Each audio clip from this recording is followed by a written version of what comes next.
আমি ভেবেছিলাম বাইক কিনবো, তেল উঠাবো আর বাইক চালাবো, এটাই তো নিয়ম। বাট এত পরিমাণ টাকা খাইতেছে এই বাইকে, চিন্তার বাহিরে। সেই টাকা দিয়ে দুইটা বউ অনায়াসে পালা যাইবে। এই যে 2800 কিলোমিটার হয়ে গেছে বাইক চালাইছি, কিন্তু শোরুম থেকে আমাকে বলে দিয়েছে মাত্র 2200 কিলোমিটারে ইঞ্জিন অয়েল চেঞ্জ করবেন, না হলে বাইকের অবস্থা খারাপ হয়ে যাবে। হ্যাঁ ভাই, সাউন্ড কোয়ালিটি খুবই খারাপ হয়ে গেছে, তাই বাধ্য হয়ে শহরে আসলাম এবং শোরুমের দিকে যাচ্ছি। সেখানে গিয়ে ইঞ্জিন অয়েল চেঞ্জ করব, ফিল্টার চেঞ্জ করব। আমি যখন ইঞ্জিন অয়েল চেঞ্জ করি এবং ফিল্টার চেঞ্জ করি, সব সময় শোরুম থেকেই চেঞ্জ করি। বাইরে দুইবার আমি ইঞ্জিন অয়েল চেঞ্জ করছিলাম। এত পরিমাণ জঘন্য ইঞ্জিন অয়েল, 1500 কিলোমিটার এবং 1200 কিলোমিটারে ইঞ্জিন অয়েলের অবস্থা খারাপ হয়ে গেছিল।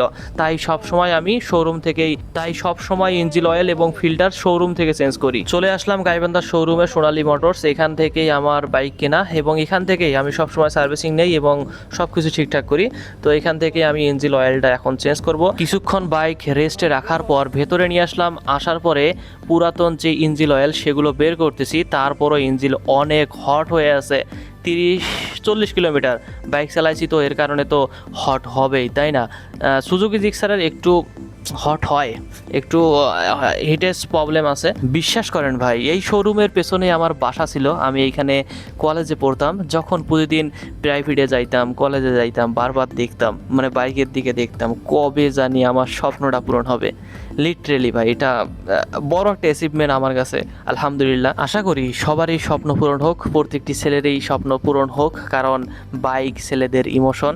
আর এই শোরুমে অনেক বাইক আছে, তো সবচেয়ে আমার প্রিয় bike Suzuki Gixxer FI ABS, তাই এইটা নিয়েছি। এরপর আমার যে নাম্বার প্লেটটা আছে ওইটার অবস্থা খুবই খারাপ হয়ে গেছিলো, ভালো করে ফিটফাট করে লাগাই নিলাম। তারপরে ইঞ্জিন অয়েল নিলাম। ইঞ্জিন অয়েলের দাম 1350 টাকা ছিল, কিন্তু দাম বেড়ে এখন 1400 টাকা হয়ে গেছে। প্রত্যেকবার ইঞ্জিন অয়েল চেঞ্জ করার সময় আমি ফিল্টার চেঞ্জ করে নেই। আপনারা কয়বারে ফিল্টার চেঞ্জ করেন অবশ্যই কমেন্ট করে জানাবেন। তো আমি একটু মেকারি করার চিন্তাভাবনা করতেছি, আসলে পারবো কি পারবো না। এটা একদমই সিম্পল, ইঞ্জিন অয়েল আর কি পেছন থেকে খুলতে হবে, পরে যাবে, তারপর উপর দিয়ে ঠেলে দিতে হবে। এটাই তো স্বাভাবিক একটা নিয়ম, কিন্তু আমি করলাম না, যেহেতু লোক আছে, বুঝতে হবে ভাই। আর এই ছোটো ভাই অনেক সার্ভিস ভালো দেয়। আমি প্রতিবার যখন আসি তখনই এই ছোটো ভাইয়ের কাছে সার্ভিস নেই, ইঞ্জিন অয়েল চেঞ্জ করে নেই, যা সমস্যা হয় সব কিছু এই ছোটো ভাইয়ের কাছ থেকে নেই। খুবই ভালো একজন ছেলে, তো ভালো কাজ করতে পারে। বাইকের কাজ অলমোস্ট শেষ হয়ে গেছে এবং ফাইনাল যে কাজ সেটা হচ্ছে হাওয়াটা চেক দেওয়া। আসলে বাইকে হাওয়া ঠিকঠাক আছে কি না সেটি সুন্দরভাবে চেক করতে হবে ভাই, হাওয়াটাই মেইন। কারণ যদি হাওয়া কম থাকে তাহলে দেখবেন পিছলিত অবস্থা, মানে ব্রেক ধরার সাথে সাথে 1 কিলোমিটার পিছলে যায়, এমনটা হয়। মানে হাওয়াটা ঠিক থাকলে তাহলে আর এই সমস্যাটা হয় না। আপনার সাথে এই সমস্যাটা হয়েছে কিনা অবশ্যই কমেন্ট করে জানান। তো আমার ফাইনালি কাজ শেষ, এইবার হচ্ছে খাওয়া দাওয়া করার পালা। গাইবান্ধার বিখ্যাত রসগোল্লা এবং সাথে হচ্ছে একটি সিঙ্গারা, খুবই টেস্টি খাবার। আমি সুন্দরভাবে পেটের মধ্যে চালান করে দিতেছি।